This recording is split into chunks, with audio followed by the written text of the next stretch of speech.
Hey guys, today I have the Epomaker Magforce 68. This is a 65% wired keyboard that I've been using for the past month and I really enjoy it.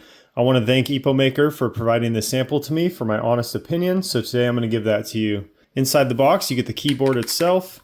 You also get a little keycap and switch puller tool. This keyboard uses the Gatron magnetic Jade Pro switches and you get 3 extras right here. You also get a little Allen wrench, as well as the nylon braided cord. This is a USB-A to USB-C. So as you can see, I've plugged it in and I'll just let you hear how nice this keyboard sounds. It's got a nice amount of clickiness, so you definitely have proper feedback with every key press. I love the backlighting on it. It is customizable, but I just keep it as the default rainbow appearance. I think it looks really slick. So I'll just pull a keycap off of here with this little tool they provide.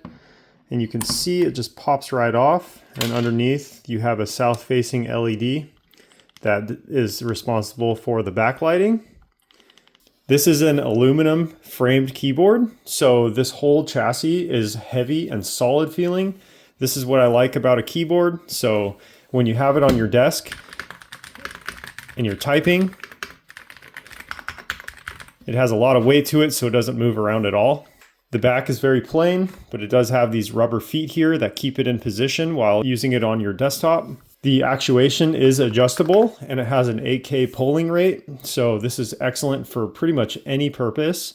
I use it mostly for gaming and general office use. I love typing on it because it has a very responsive feel and sound. Overall, if you're looking for a really nice Hall effect keyboard, the Magforce 68 from Epomaker is definitely my top pick. It was recently released and I plan on using this for many years to come. The quality is absolutely superb. Overall, a really nice high quality keyboard that looks sharp and performs flawlessly.